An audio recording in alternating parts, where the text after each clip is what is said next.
විශේෂයෙන්ම අපි දන්නවා ජනවාරි 15 වෙනි දින විශේෂයෙන්ම ලෝක පුරා සිටින Hindu භක්තිකයන්ට ඒ උදා වෙච්ච දිනය සුබ තයිපොංගල් දිනයක් කියලා ප්‍රාර්ථනා කරනවා මේ සාකච්ඡාව පටන් ගන්නවත් එක්කම ඒ වගේම විශේෂයෙන්ම අද කාරණා දෙකක් මතු කරන්න බලාපොරොත්තු වෙනවා විශේෂයෙන්ම දැන් මේ පෞගිය කාලේ පුරාම අපේ රටේ විශාල විවාදයකට තුරු දුන්නා මේ අධ්‍යාපන ප්‍රතිසංස්කරණ සම්බන්ධව අපි සියලු දෙනාම දන්නවා අපේ රටේ අධ්‍යාපන ප්‍රතිපත්ති තුල විශේෂයෙන්ම විෂය ප්‍රතිසංස්කරණ තමයි මේ සිද්ධ කරන්න තිබෙන්න තිබුණේ මේ විෂයමාලා ප්‍රතිසංස්කරණය මේක අධ්‍යාපන ප්‍රතිසංස්කරණයට වඩා මේකට මම හිතන්නේ નિયમિત නම තමයි විෂයමාලා ප්‍රතිසංස්කරණය. ඒ කියන්නේ විෂයන් තමයි ප්‍රතිසංස්කරණයට ලක් වෙන්නේ.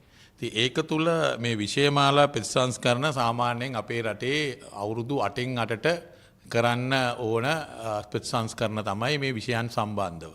2023 තමයි මේ විෂයමාලා ප්‍රතිසංස්කරණ කරන්න નિયમિતව තිබුණේ. නමුත් 2023 මේක කරන්න එදා තිබුණ ආණ්ඩුවට ලැබුණේ නැහැ.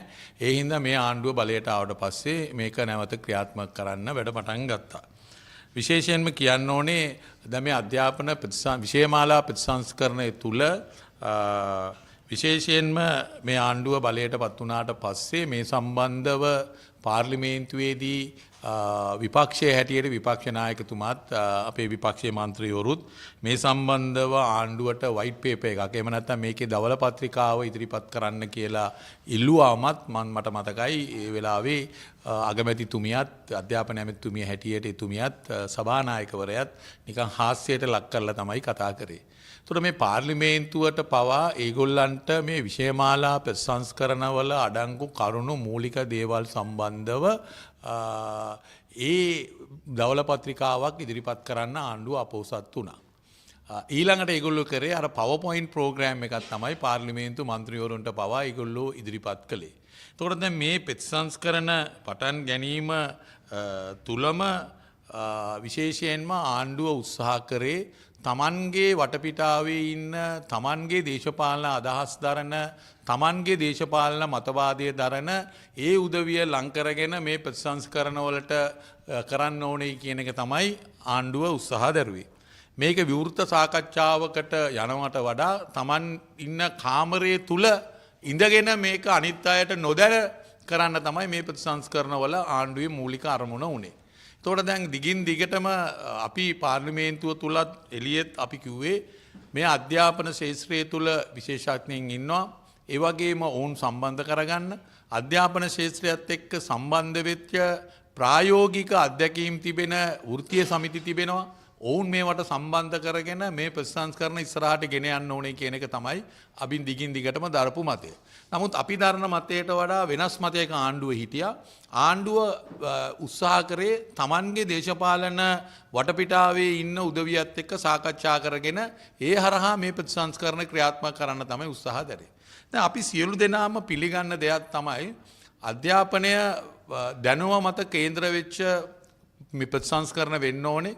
ලෝකයේ තාක්ෂණික දියුණුවත් එක්ක ඒක අධ්‍යාපන ප්‍රතිසංස්කරණ වලට ඇතුළත් වෙන්න ඕනේ. මේ තිබෙන අපේ ලෝකයේ තිබෙන මේ තාක්ෂණ වෙනස්කම් අනිවාර්යයෙන්ම අපේ අධ්‍යාපන ශාස්ත්‍රය තුල අපේ දුවදරුවන්ට ලැබෙන්න ඕනේ කියන එක සියලු දෙනාම පිළිගන්නවා. ඒක විවාදයක් නෑ. ඒ හින්දා තමයි හැම ආණ්ඩුවක්ම අවුරුදු 8න් 8ට මේ අධ්‍යාපන ප්‍රතිසංස්කරණ කරන වගකීම බාර අරගෙන යම් යම් කාලවලදී මේ විෂයමාලා ප්‍රතිසංස්කරණයන් සිද්ධ වෙලා තිබෙනවා. නමුත් ජාතික ජනතා විමුක්ති පෙරමුණ උත්සාහ කරේ දිගින් දිගටම දැන් තමන්ගේ හිතෝතුත් එක්ක මේ ප්‍රතිසංස්කරණය කරන්න යන්න.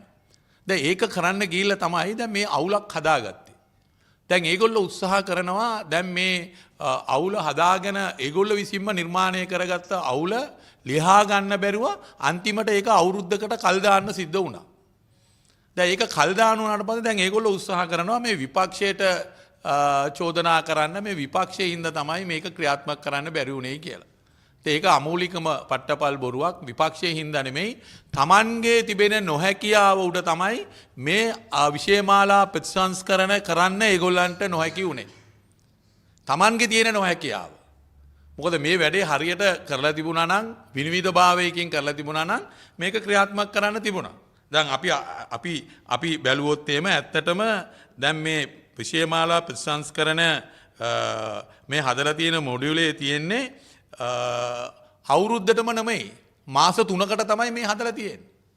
දැන් ගුරුවරුන්ට අත්පොත් ලබා දීලා තිබෙන්නේ මාස 3කට උගන්වන්න තමයි මේ ගුරුවරුන්ටත් මේ ප්‍රතිසංස්කරණවලදී ලබා දීලා තිබෙන මේ අත්පොත් ලබා දීලා තියෙන්නේ. කවමදාකවත් ගුරු අත්පොත් හදලා නැහැ මාස 3කට. දැන් මේගොල්ලෝ හදලා තියෙන අත්පොත් හදලා තියෙන්නේ මාස 3කට. කිසිම ආණ්ඩුවක් මේ ප්‍රතිසංස්කරණ කරනකොට ගුරුවරුන්ට ලබා දෙන අත්පොත් මාස 3කට හදලා නැහැ. මේක පළවෙනි වතාවට මාස 3කට මේ අත්පොත් හදලා දීලා තියෙන්නේ. එතකොට දැන් මේ ඊළඟට මේ ගුරුවරු පුහුණු කරලා තියෙනෙත් මාස 3කට. ඒ කියන්නේ අත්පොත හදලා තියෙන්නේ මාස 3කට. ළමයින්ට ලබා දීලා තිබෙන මොඩලය මාස 3කට. ගුරුවරු පුහුණු කරලා තියෙනෙත් මාස 3කට. ඉතින් කොහොමද අවුරුද්දකට ක්‍රියාත්මක කරන්නේ? අවුරුද්දකට ක්‍රියාත්මක කරන්න බෑ. නවත්තන්න තමයි ඕනේ. මොකද එන අවුලක් ඇති වෙනවානේ. ඉතින් මාස 3න් පස්සේ ආයි මොකක්ද උගන්වන්නේ? මාස 3න් පස්සේ ගුරුවරු පුහුණු කරලා තියෙනවද? මාස 3න් පස්සේ ගුරුවරුන්ට අත්පොත් ලබා දීලා තියෙනවද? මේ පළවෙනි මාස 3 ඉවරනාට පස්සේ, ඒ කියන්නේ පළවෙනි කාර්තුව ඉවරනාට පස්සේ එහෙම එකක් නැහැ. එතකොට මේ 2026 අවුරුද්දටම මේ විෂයමාලා ප්‍රතිසංස්කරණ සිද්ධ වෙලා නැහැ. සිද්ධ වෙලා තිබෙන්නේ මූලික මාස 3ට විතරයි. ඊළඟට පළවෙනි වාරයේ, ඒක තමයි මම කිව්වේ පළවෙනි වාරයට විතරයි අත්පොත් දීලා තියෙන්නේ. ඒක දෙවෙනි වාරයේ අත්පොත් කෝ? දෙවෙනි වාරයේ ළමයින්ට ලබා දෙන්න පොත් කෝ? ඒ මොඩියුල් එක කෝ? ඒකක්වත් පිළිසකර කරලා නැහැ. එතකොට දැන් මේක සැලැස්මක් නැතුව පටන් ගත්ත ප්‍රතිසංස්කරණයක් මේක. මූලික සැලැස්මක්වත් නැහැ. ඒ හින්දා තමයි අපි කිව්වේ පාර්ලිමේන්තුවට දවල පත්‍රිකාව ඉදිරිපත් කරන්න කියලා. ඒක ඉදිරිපත් කරන්න ගියාම hina වුණා. අපි කිව්වා වයිට් පේපර් එක දෙන්න කියලා. ඒගොල්ලෝ ඒක වයිට් පේපර් කිව්වම ඒකට වෙන අර්ථකථන දුන්නා. ඒ පෙන්නුවේ ඒගොල්ලන්ගේ නොදැනුවත්භාවය. ඒගොල්ලන්ගේ නොදැනුවත්භාවය තුල අන්තිමට අර්බුදයට මුහුණ දෙන්නේ අපේ දුව දරුවෝන්. ඒගොල්ලෝ නෙමෙයි. ඒ හින්දා මේ ප්‍රතිසංස්කරණ ඒගොල්ලෝ පටන් ගන්නකොටම කිසිම සැලැස්මක් නැතුව පටන් ගත්ත ප්‍රතිසංස්කරණ. ඒ හින්දා තමයි අන්තිමට ජනාධිපතිවරයාට තීන්දුව ගන්න සිද්ධ වුණේ මේක අවුරුද්දකට කල් දාගන්න. මොකද වෘත්තීය සමිතියේ ගුරු සංගම් ඒ සියලු දේවල් කිව්වා අන්තිමට මහින්ද ජයසිංහටත් පිළිගන්න උනානේ අවුරුද්දකට කල් දාන්න. නේද? අන්තිමට මහින්ද ජයසිංහත් පිළිගත්තා. ඔව් මේක අවුරුද්දකට කල් දාන්න තමයි ඕනේ කියලා. එතකොට පේනවා කවුද මේ අර්බුදේ නිර්මාණය කරේ? කවුද මේ සැලැස්ම මේ කිසිදු ආකාරයේ සැලැස්මක් නැතුව මේ වැඩපිළිවෙල ක්‍රියාත්මක කරන්න හැදුවේ කවුද? හරි? දැන් ඊළඟට අනිත් එක තමයි මේ ඒ කියන්නේ මම කලින් කිව්වා වගේ මේ සම්බන්ධව කිසිම සාකච්ඡාවක් මේ පාර්ශවයන් එක්ක මේකට සම්බන්ධ පාර්ශවයන් එක්ක කළේ නැහැ. අඩුමතර මේ පාර්ලිමේන්තුව තුලවත් ඒගොල්ලන්ගේ මූලික අරමුණු ටිකවත් ඉදිරිපත් කරන්න ඒගොල්ලෝ අපෝසත් වුණානේ. පාර්ලිමේන්තු මන්ත්‍රීවරුන්ට PowerPoint එකක් නේ අධ්‍යාපන ඇමතිතුමිය ඉදිරිපත් කළේ. එහෙම නැතුව මේ ප්‍රතිසංස්කරණ වල තියෙන මූලික අරමුණු මූලික දේවල් එකක්වත් ඒගොල්ලෝ ඉදිරිපත් කරන්න අපෝසත් වුණානේ. ඒතකොට එහෙම තමයි මේ වැඩපිළිවෙල ආවේ.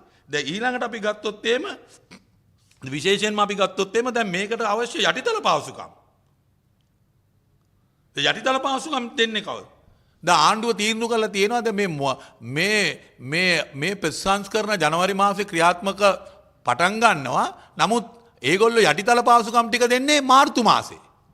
ඒ කියන්නේ ඩිජිටල් බෝඩ් ටික, ඩිවයිස් ටික, ඒවට අවශ්‍ය ඒ තාක්ෂණික උපකරණ දෙන්නේ මාර්තු මාසේ ඉඳන් කියලා.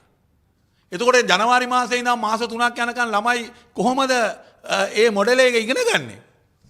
කොහොමද ඒක මේ ඒ ප්‍රතිසංස්කරණ ඉගෙන ගන්න ඒ යටිතල පහසුකම් නැතුව ඩිජිටල් බෝඩ් නැතුව?